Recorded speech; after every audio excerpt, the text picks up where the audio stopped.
Graça e paz, minha amada, querida mulher blindada, blindada pela palavra de Deus, essa palavra poderosa.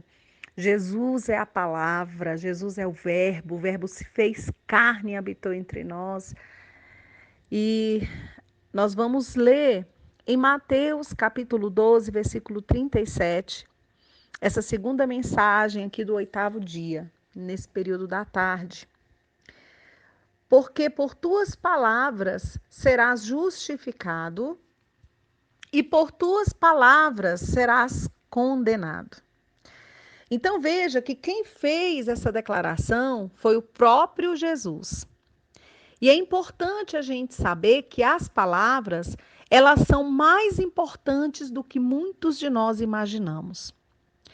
Nós vemos na história de Jó, você deve se lembrar de Jó com aqueles 3 supostos amigos que foram consolá-los.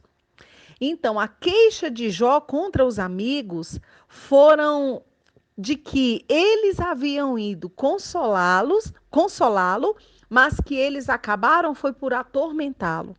Então, isso nós vemos em Jó, capítulo 19, versículo 2, que ele diz: Até quando afligireis a minha alma e me quebrantareis com palavras? Então, nós vemos que as palavras, elas podem nos edificar, mas elas também podem nos arruinar.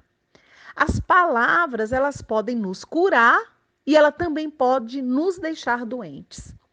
De acordo com os ensinamentos bíblicos, as palavras, elas podem ser empregadas para nos destruir ou para nos deixar cheias de vida, felizes, saudáveis.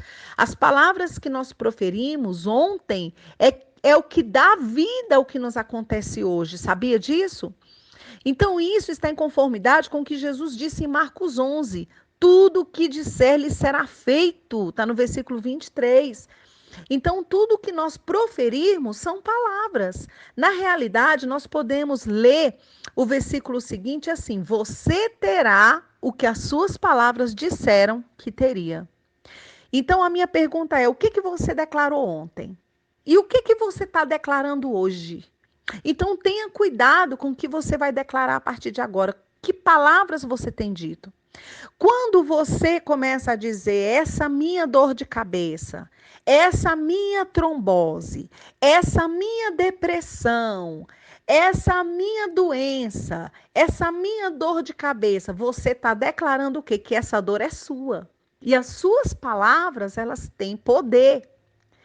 Então, você está construindo a doença. Então, o que que você tem que dizer? Isso não quer dizer que você também vai ficar mentindo e dizer, não, eu não estou com doença, não, não existe nada. Não, se existe, você tem que dizer, existe uma doença, existe uma dor de cabeça, existe uma depressão, existe uma síndrome do pânico que está em mim, mas que não vai ficar. As suas declarações são essas. Se alguém chegar, o que que você está sentindo? Estou sentindo uma dor na cabeça, mas não vai ficar. Eu sei que eu vou ser curada, eu vou ser liberta dela. Então, essas são as declarações. Muita gente não faz esse tipo de declaração por causa que também está sendo influenciada pelo espírito de comiseração. Quer ter a piedade das pessoas, quer se achar coitadinha, e aí quer essa pena das pessoas, quer que sintam dó dela, então ela se vitimiza dentro de um quadro de doença. E eu quero dizer que você de coitadinha, você não tem nada, porque você é poderosa em Deus. Porque maior é aquele que está dentro de você, que é o Espírito de Deus. Maior é o que está em vós do que aquele que está no mundo. Então, minha querida, cuidado com o que você diz, cuidado com o que você fala para as pessoas que estão perto de você. Cuidado com as palavras que você tem proferido, se tem sido bênção ou tem sido maldição, porque há um poder criador nas suas palavras. Vamos orar? Repita comigo na nossa confissão de fé. Por minhas palavras serei justificada. Sei que terei tudo o que eu disser. Eu terei o conteúdo das palavras que eu proferir. Falo palavras cheias de vida. Eu falo palavras de felicidade. E eu falo palavras de saúde. Eu vou falar e falo palavras que edificam e que não arruinam ninguém nem nada. Amém. Amém. Assim seja.